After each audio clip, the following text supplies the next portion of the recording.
지금부터 제20대 대통령께서 주재하시는 국무회의를 시작하겠습니다. 진행은 행안부가 하나요? 네, 그렇게 안 하라고 그러면- 시키면 되잖아요.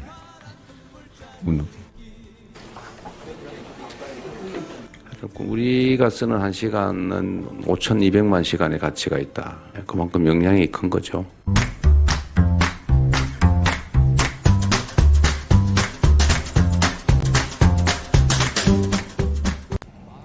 우리가 100만 원어치 정도의 가치가 있는 일을 하면 곱하기 1,300만이라고 계산하면 됩니다.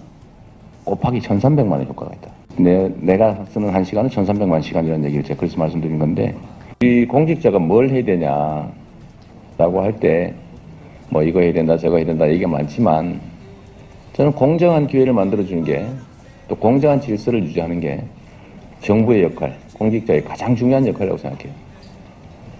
공정함. 이 공정함을 지켜주는 게 중요한데, 그래서 첫째로 우리 도가 할 일이 그런 거라고 생각합니다. 우리가 도민들한테 뭔가를 잘해주는 것도 중요한데, 잘해주는 거 이전에 해야 될 게 있죠. 원래 우리가 모여서 하는 공동체이기 때문에 억울하지 않게 해줘야 됩니다. 억울함이라고 하는 건 상대적인 거거든요. 불평등과 격차에서 오죠. 차별에서 옵니다. 불평등, 격차, 차별을 없애는 거. 우리 공동체 구성원으로 내가 차별받지 않고 있다. 나 억울하지 않다. 나는 공평하게 대우받고 있다. 라고 생각할 수 있게 해주는 게 제일 중요해요. 그 다음, 그런 예를 들면 공평한 기반 위에서 원칙과 질서가 지켜지고 약속이 지켜지고 합의가 지켜지는 토대 위에서 합리적 경쟁이 가능해지는 거죠. 저는 경기도에서 만들고 싶은 미래 비전이라고 그럴까요? 이제 이게 경기도는 공정해. 라고 선량한 사람은 믿고, 또 규칙을 어기고 부당하게 이익을 얻던 사람들은 경기도 가서 그런 짓 하면 망해. 이런 생각을 하게 만들어주는 거예요. 우리 경기도에서 하면 대한민국의 표준이 된다 이렇게 생각하고 해야 되는데, 하여튼 대한민국의 가장 심각한 문제는 원칙과 질서와 기본이 지켜지지 않는다는 겁니다. 모든 국민들이 그렇게 믿고 있죠. 규칙을 지키면 나만 손해야. 규칙을 어기는 사람이 돈을 벌어. 힘센 사람은 제재를 받지 않아. 나도 언젠가는 제재를 받지 않고 규칙을 어기고 남의 것을 가질 수 있는 그런 사람 돼야지. 이게 꿈이 된 사업이 아닙니까? 근데 여기 계신 국실장님들, 과장팀장님들은 엄청난 영향력, 힘을 가지고 있잖아요. 그게 권한 아닙니까? 권한. 좀 다르게 표현한 권력. 응? 나의 의지를 타인에게 관철해낼 수 있는 힘, 이 권력을 갖고 있지 않습니까? 직원들도 부하들도 많고 가져온 권한도 있고 예산도 있고, 이거를 진짜 잘 써보자, 지금과는 다르게 좀 찾아내서 잘 써보자고 하면 엄청난 변화를 만들 수가 있습니다. 여기 계신 한 분 한 분이.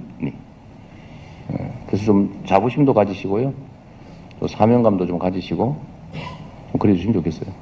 진심으로 부탁드립니다. 얼마나 세상 사람들 살기 어려워요. 그래서 근데 개인이 하면 돈 내 100만 원을 털어서 100만 원을 도와줘봐야 단순 100만 원의 혜택만 있지만, 우리가 뭔가를 하면 있지 않습니까? 우리가 100만 원어치 정도의 가치가 있는 일을 하면 곱하기 1,300만이라고 계산하면 됩니다. 곱하기 1,300만의 효과가 있다. 그래서 내가 쓰는 1시간은 1,300만 시간이라는 얘기를 제가 그래서 말씀드린 건데, 그래서 여러분이 하는 거는 그냥 그 하나의 단순한 그 일로 끝나지 않는다. 세상을 바꾸는 힘을 여러분들은 가지고 있어요. 억강부야. 힘없는 대사가 여기서 다 나오네요. 강자의 횡포를 좀 제지하고, 서로 균형 맞춰서 손잡고 잘 살게 하는 거, 같이 살게 하는 거. 그게 정치 행정의 목표 아니겠어요? 존재 이유죠. 이 시스템을 악용해가지고 빨대 꽂아가지고 자기 이익을 챙기는 게 부정부패인 것이고, 그렇게 하면 결국 나라가 망하는 거죠. 공직자 역할은 그래서 정말로 중요합니다. 최근에 우리 사회에 이 격차가 엄청나게 커지고 있다고 그래요. 이게 지금 자료상 보니까 상하위 소득 격차가 2007년 이후 11년 만에 최대치가 됐다고 합니다. 근데 우리는 너무 심하다, 이 격차와 불평등이. 그래서 이거를 어떻게든지 조정해 나가는 것도 우리의 몫입니다.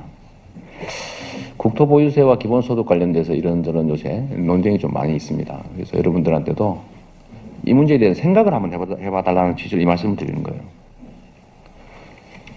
이 세금과 지출 복지 정책은 사실 동전의 양면 같은 건데, 여러분 혹시 그 대동법이라는 거 아시죠? 고등학교 때 배운 거. 대동법. 이 대동법이라고 하는 게 그냥 우리는 배울 때 그렇구나, 그런 제도가 있구나, 이게 뭐 조선을 흥하게 했단 말이지, 뭐 이런 정도 생각하지만 그 본질을 따져보면 되게 재밌는 요소가 있습니다.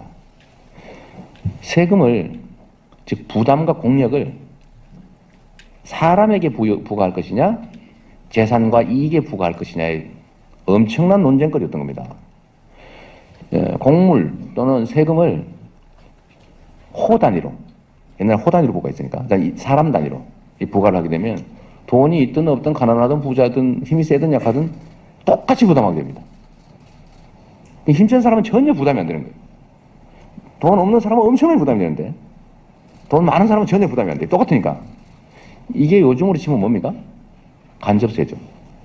그래서 원래는 간접세가 좀 비중이 많을수록 원시국가입니다. 간접세 비중이 높을수록.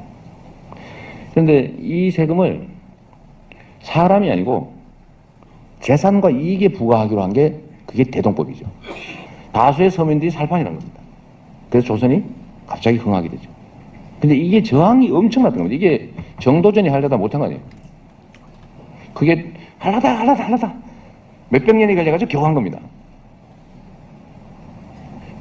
이게 그렇게 어려운 거죠. 그 사회의 의사결정권을 갖는 사람은 많이 가진 사람들이거든요. 어쨌든 대동법이라고 하는 게 조선을 한번 확 바꿨죠. 대한민국의 제일 큰 지금 수입원은 부동산이 되어버렸잖아요. 이건 뭐 유한한 건데. 부동산에 대한 조세를 어떻게 부과할 것이냐. 그럼 그 부과한 세금을 어떻게 쓸 거냐라는 점에서 전 국민에게 똑같이는 인두세의 완전 반대 개념이죠. 똑같이. 그리고 이거는 재산에 부과하자. 격차가 너무 심할 뿐만 아니라 격차 확대 속도가 너무 빠르다. 라는 것 때문에 속도라도 좀 완화시키자라는 차원에서 우리가 부동산 소유에 대한 보유세 얘기도 하고 기본소득 얘기도 하고 있습니다. 이것 때문에 사실은 좀 시끄러워요. 근데 저는 이게 결국 우리 경기도가 하고자 하는 우리 사회의 적폐 기득권 체제에 도전했기 때문에 생긴 일이 아닐까라고 생각하고, 당연히 감수해야 될 하나의 과정이다 이렇게 생각해요. 이거는 원래 농사 지으려면 햇빛에 얼굴이 타야지, 얼굴 안 타고 어떻게 농사를 짓겠어요, 그죠? 고기를 잡으려면 물에 젖어야지, 물에 안 젖고 어떻게 고기를 잡겠습니까? 그런 것처럼 우리 경기도가 하고 있는 이런 개혁 정책, 또 여러분들이 열심히 찾아주시는 새로운 정책들, 이런 게 정말로 대한민국을 전혀 새로운 대한민국으로 만들 수 있을 거라고 생각해요. 우리의 작은 선택 하나로, 우리의 작은 아이디어 하나로 수백 수천 명의 사람들이 죽을 위기에서 벗어날 수도 있습니다. 이게 우리가 공직을 하는 의미 아니겠어요? 그런 거 한번 좀 같이 좀 해주시면 좋겠습니다. 바람 새는 갔어도 삐리삐리삐리